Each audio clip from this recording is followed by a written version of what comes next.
Hey guys, welcome to the video. My name is Mia Ashley and today I'll be sharing my study tips and tricks that I use to get the grades that I want. As I've said in a couple of videos, I'm actually in my prelim course of high school and really trying to do my best.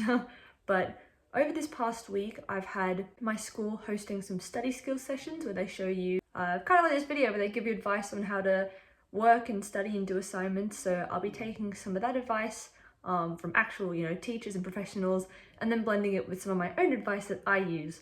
So without further ado, let's jump into the first one. Tip number 1 is organizing your study schedule. First of all, organizing your study schedule or your assessment schedule is so important. If you plan a journey around the world and your entire plan is hope for the best, you don't book any tickets, you don't pack your bags, you don't organize for anything, you're gonna fall flat on your face in the first 2 seconds of being there. However, I also don't think that you should plan out your life to the exact millisecond, because I've tried that before and believe me, does not work. But just having a rough idea on, or a schedule. A schedule is so good. Having a schedule on when you're gonna study and what days you're gonna study it on can help so much. So something that they spoke about in the courses that I mentioned before is how schoolwork and your assignments are very important. You have to do that. But revision is also really important, especially for big end of year exams. So for me, it's the HSC. Having a healthy balance for both is so important. So making time in every single day is also important.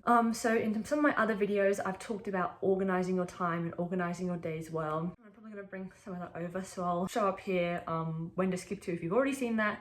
But something I would recommend is to build up your timetable, is to start with the things that you have to do. So school, for me, I put in every hour that I would be at school and then built up the rest of my day around it, including my study times. Now, something I have just only, in the recent few days started to implement is setting specific days for specific classes. So that's something else that they mentioned in it. Allocating, even if it's 10 minutes. That's what the teacher that was doing with her students told us to do. Just set 10 minutes of study every day, because the analogy that they used was if you run a kilometer a day for a year, that's 365 kilometers that you run. That is crazy. But if you try to do it in an hour or in a week, you're not gonna manage that. You can't do that realistically. Just allocating a little bit of time to revision, just revision, not classwork, not homework, not whatever, just revision is so important, and that is 100% how I'd recommend doing it. This planner can be digital or physical. As I've said to you guys before,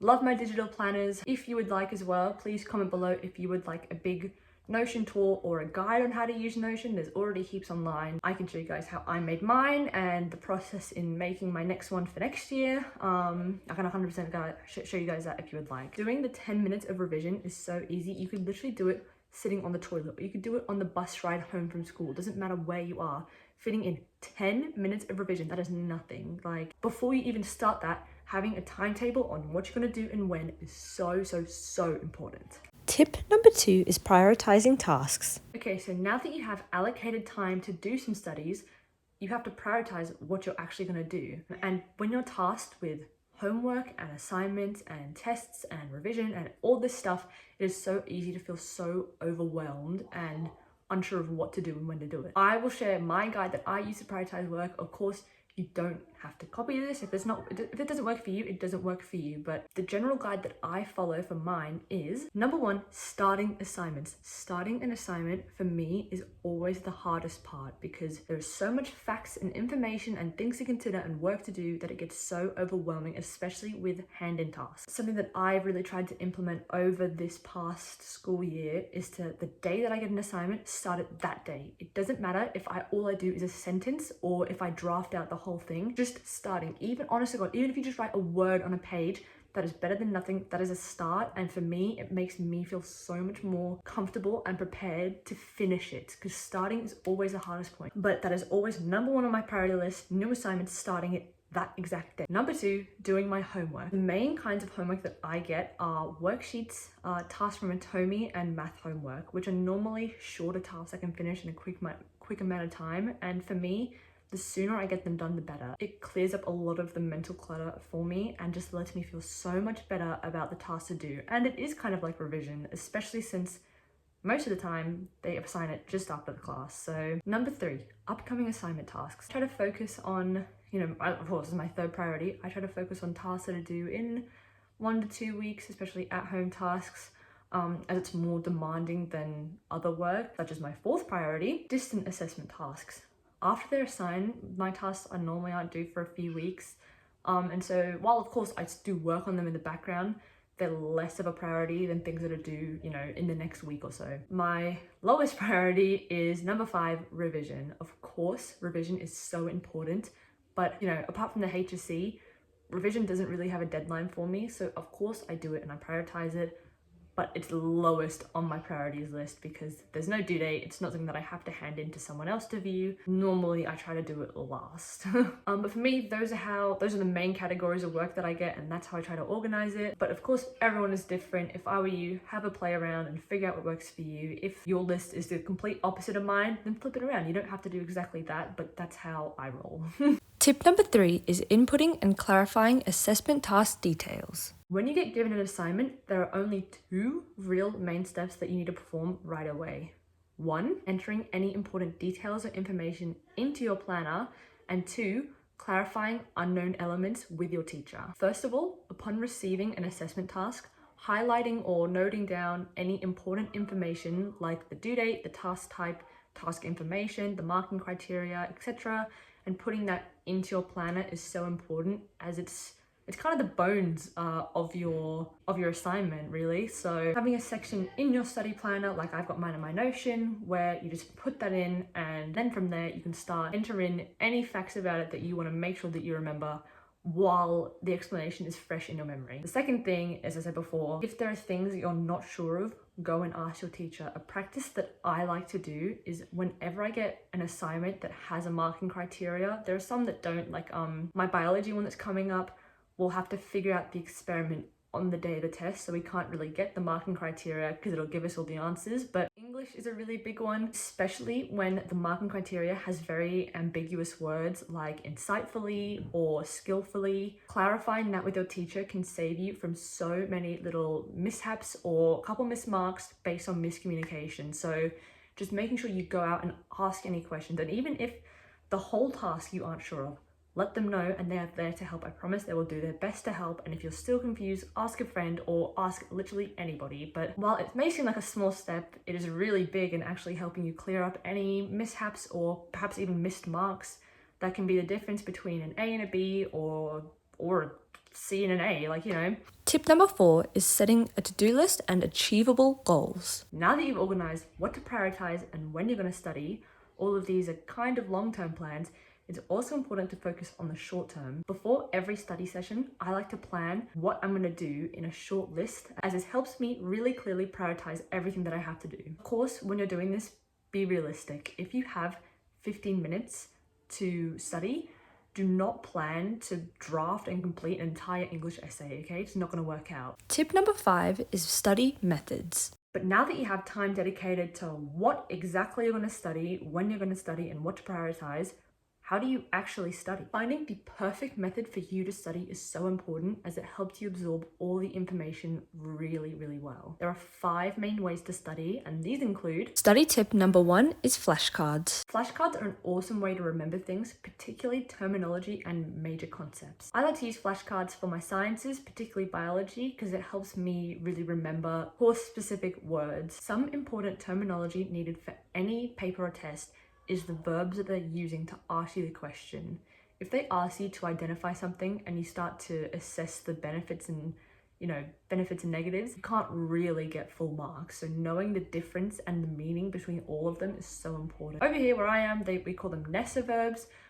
If you would like a little guide on the main kind of verbs, I'll link it below. The one that I use, I put a little asterisk next to all of them that are more commonly used, because there are some words that I hadn't even heard of before that are in the little guide.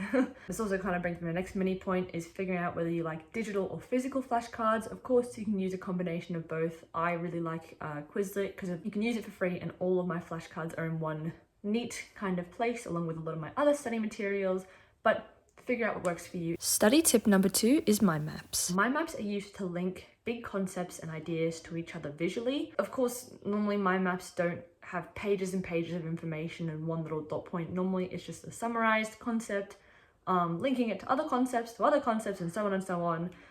For me, they're not my favorite, but I would 100% recommend testing them out and seeing if it works for you. And if it doesn't, like me, then it doesn't, you know, whatever works for you. Study tip number 3 is past papers or test questions. Forming past papers or past paper questions can really help so much because it shows you what kind of questions to expect and what content to expect. So if a biology past paper from last year included a bunch of questions about cell structure, I would probably focus on cell structure a little bit more than other things. Of course, every paper is different, but if it's a pattern, I would try to recognize that and implement it into my revision. But yeah, it's definitely very, very helpful going through it. And if you can give it to your teacher and say, can you have a look at this and give me any feedback or advice? But especially for HSC papers, I'm pretty sure they have got a section with worked answers. So Study tip number 4 is using syllabus skeletons and traffic lighting. the method that my wonderful deputy principal has recommended that I've actually just started using is syllabus skeletons and traffic lighting. So syllabus skeletons is where you set up